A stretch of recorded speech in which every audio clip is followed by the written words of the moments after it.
Mary, sweetheart, where are you? I called out as soon as I got home. I could hear crying, but I couldn't see my daughter. The sound was soft, echoing through the house. Something was wrong, really wrong. When I finally found her in her room, I was frozen in shock. My daughter, who loved her long, beautiful curls, had her head completely shaved. Honey, what happened? Who did this to you? My voice shook, and I could already feel anger building inside me. Then she said something that made my blood boil. It was Grandma, Mom. Mary sobbed, her eyes red from crying. She said I looked like a troublemaker with my hair and shaved it all off by force. At that moment, I felt a mix of shock, pain, and a rage like never before. Right there, I swore I'd get revenge. Hi, I'm Julie, 38 years old, single, and a full-time mother. My life revolves around one person, my 15-year-old daughter, Mary. We live in a small, simple house in the suburbs. It's nothing fancy, but it's our safe place. Between my tiring shifts as a nurse, I do everything I can to make sure we have food on the table and a roof over our heads. It's tough, but no one ever said life would be easy. Mary is a whirlwind of creativity and intelligence. Her curls are so beautiful, even Rapunzel would be jealous, and she loves showing off her personality through them. If it were just the two of us, life would be perfect. But there's a dark cloud that hangs over our peace. Lauren, my ex-mother-in-law, lives way too close to us. Lauren is 72 years old, a widow, and has a sharp tongue. She helps look after Mary after school, and I know I should be thankful, but the price I pay is constant criticism. Julie, dear, she always starts with that annoying tone that makes my skin crawl. Don't you think Mary's hair is a bit wild? I take a deep breath and say, she likes it that way, Lauren, trying to stay calm. But inside, I feel like screaming. In my day, girls knew how to present themselves, she says, like she's some queen from the past. I bite my tongue again, holding back what I really want to say. I want to scream because free childcare is something I can't afford to lose. What makes this even harder is that Lauren was so strict with her own son, Mary's father, yet he still went down the wrong path. Kyle, the man I had Mary with, lived his whole life under his mother's tight control. Lauren raised him with a heavy hand, believing that harsh discipline would build his character. He was never allowed to be himself or make his own choices. Everything he did was judged by her. When Kyle grew up, he rejected everything his mother tried to force on him. He rebelled, making bad decisions that eventually led to him getting involved in trouble. Now he's in prison, and Mary doesn't have her father in her life. Lauren, of course, blames the world and me for what happened to Kyle. She acts like I ruined her son, as if I pushed him to live that kind of life. But the truth is, it was Lauren's suffocating control that drove Kyle away. Now, she takes all her bitterness out on me and Mary, trying to do the same thing to my daughter. Lauren sees Mary as her second chance to shape someone the way she wants, and I'm the one who has to stand in her way. At first, Lauren begged to help with Mary. She insisted that as a grandmother, she had the right to be part of her life and make up for lost time. Julie, I'm old, but I want to be in my granddaughter's life. Let me help, she'd say, almost like she was desperate. I admit, part of me believed her. And of course, I needed help. Between my hectic shifts at the hospital and being a single mom, having someone step in seemed like a huge relief, even if it was Lauren. I wanted to believe she was sincere, that maybe she could be a positive influence on Mary. I thought her criticism was just part of her personality, and help is help, right? But every day, I regret that decision more and more. Lauren slowly took over, bringing her rules, her expectations, and her judgments into our lives. Her presence became a burden. She wasn't helping, she was trying to control, just like she did with Kyle. And we all know how that turned out. Thankfully, I have Isabella, my best friend and coworker. She's my support system. How do you deal with that old witch? She asked me the other day over coffee, pouring sugar into her cup like she was trying to make the conversation less bitter. You have the patience of a saint, Julie, she said. I laughed, but it was a tired laugh. My patience is running out, Isabella. It's really running out. And then there's Paul, my neighbor who's always ready to help fix things around the house. Let's be real, he's a total heartthrob, and the way he looks at me, well, if I hadn't learned my lesson with Mary's father, I might consider it. But after the mess of that relationship, my new rule is simple. Keep your distance. Hey, Julie, need a hand? Paul calls from the street. Here he comes, wearing a tight shirt and flashing his easy smile. I try not to stare at his biceps as he lifts some boxes from the garage. Thanks, Paul. You're a lifesaver, I say, but in my head, I'm thinking, and a temptation I really don't need right now. But let's focus on the real drama in my life, which isn't handsome neighbors, it's the ongoing Cold War between Lauren and me. The battleground? Mary's upbringing. Mary, sit up straight. A young lady doesn't slouch. Lauren barks in the middle of dinner, like she's training my daughter for the military. I see Mary's shoulders drop, and my heart sinks. Mom, do I have to listen to her? Mary asks me quietly, tired of it all. I glance at Lauren, silently letting her know that this fight isn't over. Just do your best, darling, I say, trying to comfort Mary. We all have different ideas about what's important. My voice sharpens as I look at Lauren. Different ideas, yes, Lauren mutters, with that superior tone that makes me want to scream.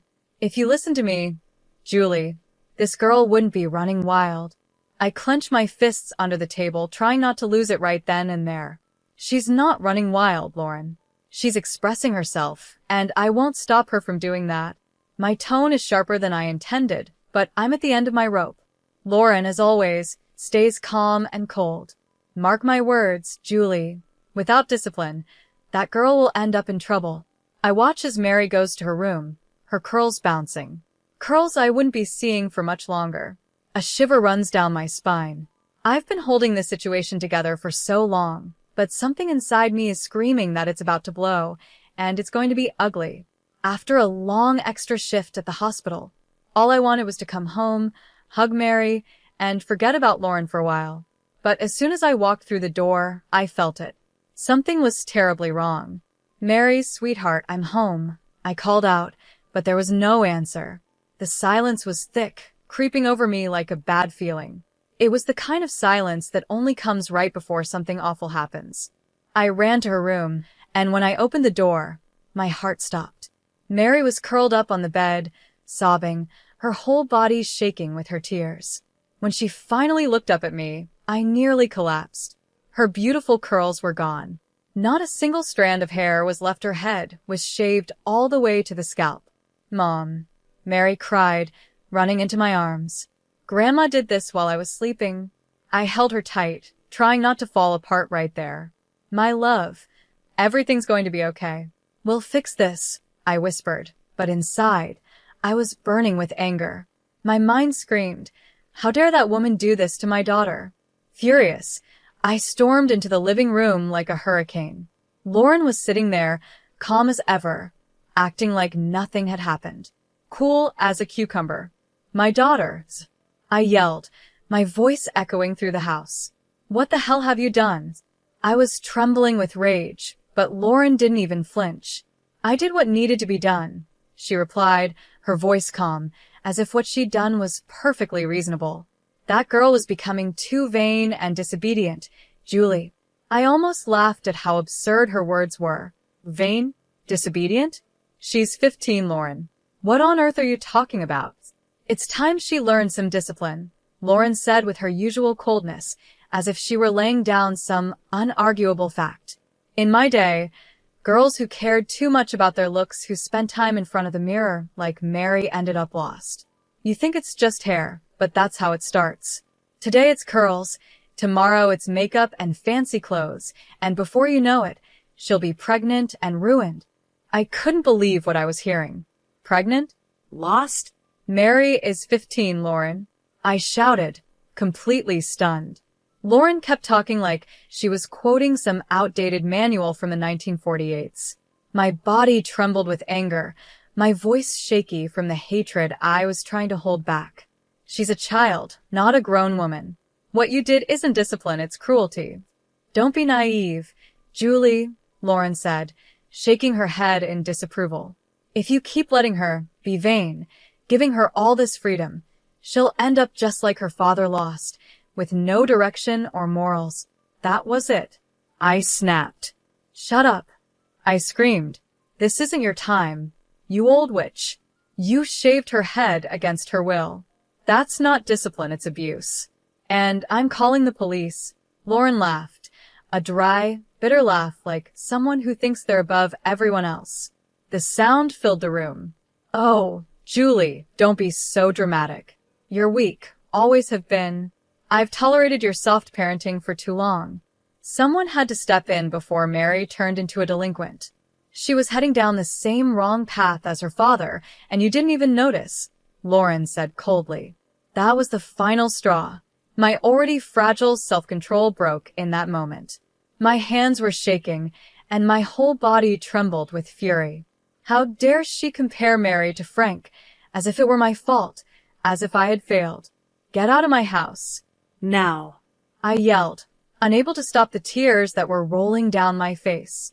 I will never let you touch my daughter again. Lauren, as cold as ever, calmly gathered her things without showing any regret. Mark my words, Julie. You will regret not listening to me, she said, her words dripping with venom. When the door finally closed behind her, my strength collapsed. The tears came freely now. I felt like I had failed to protect my daughter. But in that moment, I made a silent promise. Lauren would never have the power to hurt us again. Suddenly, a knock on the door startled me. It was Paul, my neighbor. He had a worried look, the kind only someone who truly cares about you could have. Julie, is everything okay? I heard shouting. He asked, concern in his voice. The moment he saw my face, he knew something terrible had happened. What happened? He asked softly but urgently. I couldn't find the words. I just pointed toward Mary's room. When Paul saw her, his eyes widened in shock. Oh my God! Who did this? He whispered. Lauren, I muttered, my voice shaking with hatred, each word heavy with anger. Paul's expression changed from that of a friendly neighbor to someone ready for battle. This is unacceptable. I'm calling the police right now, he declared. No, Mary cried, her voice broken, her eyes filled with fear. I don't want anyone to see me like this. She curled up in my arms, and I held her tightly, trying to shield her from the pain that had pierced her heart. It's okay, my love, I whispered, trying to comfort her. We won't do anything you don't want to do. I'm here. Paul knelt beside us, his face showing both deep concern and restrained anger. Is there anything I can do? He asked, his voice kind but firm, like someone who wouldn't tolerate injustice. Before I could answer, my phone vibrated. It was Isabella, my best friend. Her voice was full of worry. Julie, what's going on? I got your message, and it sounded like you were falling apart. I tried to speak, but the words barely came out between sobs. I told her what had happened that night. That witch. Isabella shouted over the phone, filled with rage on my behalf. I'm coming over right now, Isabella said, and before I could even catch my breath, there was another knock at the door. In just a few minutes, she was inside, arms full of bags, looking like a hero ready for battle. Okay, here's the plan, she said with determination, pulling out tissues, hats, and fashion magazines. I brought ideas for pixie cuts and some inspiration for colored streaks. We're going to fix this right now. Mary, still heartbroken, managed a small smile as Isabella got to work. At that moment, I realized how lucky I was to have a friend like her. Isabella was always the one who knew how to solve things with a practical approach and a bit of humor. Relax. Aunt Isabella is here to save the day. And if that old witch comes back, we'll deal with her with a haircut and an axe, she joked, trying to lighten the mood. As Isabella worked on Mary's hair, making the best of what was left, Paul came closer, and I started to open up. I told him everything Lauren had done, every detail, every wound she had caused not just to Mary, but to me as well. The guilt weighed heavy in my heart. I can't believe I let that woman get so close to my daughter, I whispered. The days that followed were a blur of tears, anger, and sleepless nights. Mary refused to leave her room, let alone go back to school. I called work, pretending I was sick, but the truth was, Mary needed me, and that was all that mattered. Our first stop was the police station, but frustration hit quickly. The officer, looking completely uninterested, said, "I'm sorry, ma'am, but since there was no physical harm, this is a civil matter." Physical harm? I snapped before I could control myself. Look at my daughter. How can you say there's no physical harm? But it seemed the law was on Lauren's side. The injustice was right there, and I just wanted to scream. Our second stop was a lawyer's office. He listened carefully to our story and then said, "We can definitely pursue a claim for emotional damages." That small glimmer of hope was something, but I knew no legal action could truly heal the damage Lauren had done to Mary. Meanwhile, Paul had also been working quietly behind the scenes. "I have a friend who specializes in family law," he said one day, his eyes filled with determination. "He's willing to take your case pro bono." In that moment, I felt like maybe we weren't fighting this battle alone after all. I could have kissed him right then, but there wasn't time for that. Things were about to get even more complicated, and I knew I would need every bit of strength I had left. "We're going to bury that witch in paperwork," Paul said firmly, and with Isabella by my side, I knew I wasn't alone in this fight. First, the whispers started. In the supermarket, I noticed neighbors giving me sideways glances and hush murmurs. Then the phone calls began, mostly from distant relatives. "Julie, is it true you've been neglecting Mary?" one cousin asked, her voice dripping with judgment. That's when I realized Lauren wasn't just trying to hurt me, she was trying to destroy me. She had started a smear campaign, spreading rumors that I was an unfit mother. I collapsed onto the sofa next to Isabella and Paul, feeling the pressure weighing me down. "That which is trying to turn everyone against me," I said, the lump in my throat growing stronger. But Lauren had underestimated me. If she wanted a war, she was going to get one. I decided to fight back. I started digging into Lauren's past, contacting her old friends and relatives. I needed to know if there was more she was hiding. What I found left me cold. One night, as I sat with Mary, she finally opened up to me, revealing what she had been holding back for so long. If I misbehaved, Grandma said she'd send me to a boarding school, Mary said, hesitating for a moment before continuing. Tears filled her eyes as she added, "She used to lock me in the closet when I did something wrong." My blood boiled. How had I not seen this sooner? How could I have let my daughter suffer like this? I hugged Mary tightly, my heart breaking with guilt and anger. "This is not your fault, sweetheart," I assured her. "Your grandmother will never hurt you again." With the help of Isabella and Paul, we started preparing for our next move. We set up hidden cameras around the house, creating a trap in case Lauren tried to contact us again. We even trained Mary, teaching her how to collect evidence without putting herself in danger. "Remember, Mary," Paul said gently but seriously as he showed her how to use the voice recorder on her phone. "If your grandmother calls or shows up, record everything. Leave no room for mistakes." We were ready. Lauren had no idea what was coming. I had been on the defensive for too long, but now it was my turn to fight back. "Press this button as soon as necessary, understood?" I said, looking Mary in the eyes. She nodded with a strength that both made me proud and broke my heart at the same time. "I won't let you down, Mom." "You could never let me down, my love," I replied, hugging her tightly. "We're in this together, all the way." The trap was set, and now we just had to wait for Lauren to make her next move. This time, I wasn't just going to defend myself, I was going to end this for good. The day of the trial finally came, and my stomach was in knots. The tension was unbearable. Mary squeezed my hand tightly as we walked into the courtroom. Her eyes were focused on the floor, but her determination gave me strength. "You can do this, Mom," she whispered. Her courage fueled me, giving me strength I didn't know I had. Our lawyer began presenting our case, and it was like a mountain of evidence was crashing down on Lauren.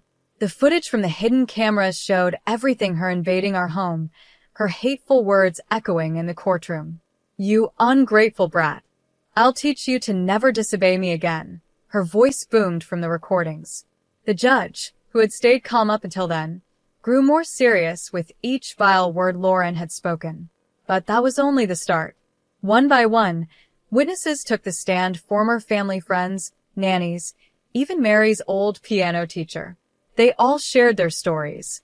She told me if I didn't make Mary practice piano for 5 hours a day, she'd fire me, the teacher said, his voice shaking. The stories kept coming, building an airtight case against Lauren. But the most powerful moment was when Mary gave her testimony. My brave little girl stood there, her voice trembling, but filled with determination.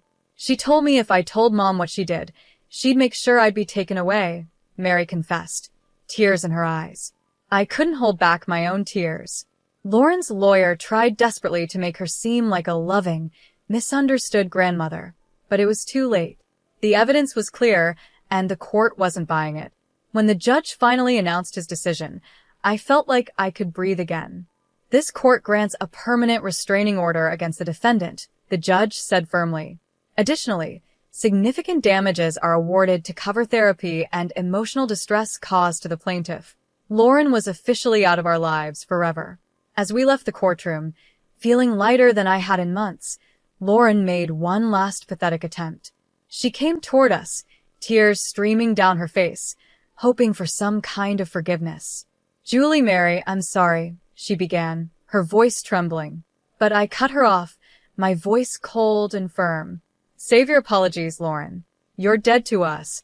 I turned away without looking back, and we walked away. In that moment, a huge weight lifted off my shoulders. We were free. The months that followed were hard, but we got through them together.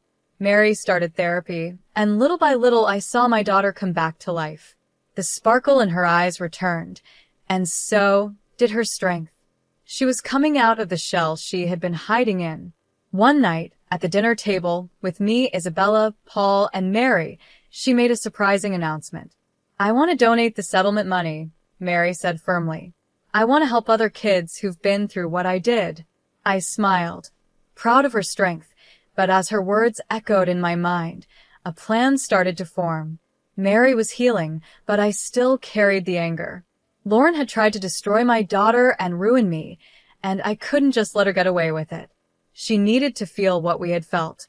Lauren probably thought that the restraining order and enforced distance meant everything was settled, that she could finally live in peace. She had no idea the real battle was just beginning. First, I created a false sense of peace, no contact, no confrontations. I let Lauren believe we were out of her life, that the fight was over. But behind the scenes, I was preparing something bigger. I used what I knew about her life, her secrets, her mistakes. The woman who loved to criticize others had a past full of little flaws. Unpaid debts, disputes, and then there was the financial scandal tied to her late husband's money. If that came out, it would destroy her reputation. With Isabella and Paul's help, I started uncovering those secrets. The first shock came when one of Lauren's neighbors received an anonymous letter about the financial scandal. Not long after, a similar letter was sent to the condo's management office. Nothing concrete, just hints and suggestions, but enough to stir up suspicion and make her uncomfortable. Then, I reached out to an old friend of Lauren's, someone she had betrayed years ago. I arranged a chance reunion, encouraging the friend to bring up stories Lauren would rather keep buried.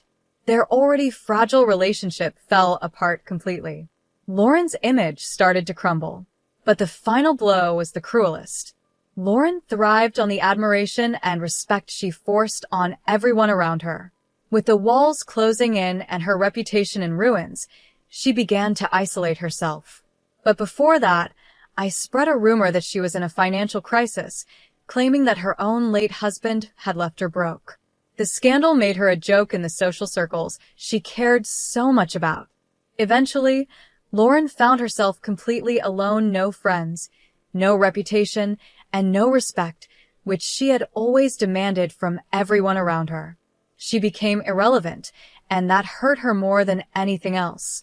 When word of her downfall spread, Lauren tried to reach out to me, maybe to ask for help. But by then, the compassionate version of me no longer existed. There was no vulnerable Mary to protect anymore. There was just me, watching from a distance. She had tried to destroy my life, but in the end, she had destroyed her own. Thanks for listening to this story. I'm really curious to hear your thoughts, so feel free to drop a comment below and share your opinions. And don't forget to subscribe to the channel to catch the next stories.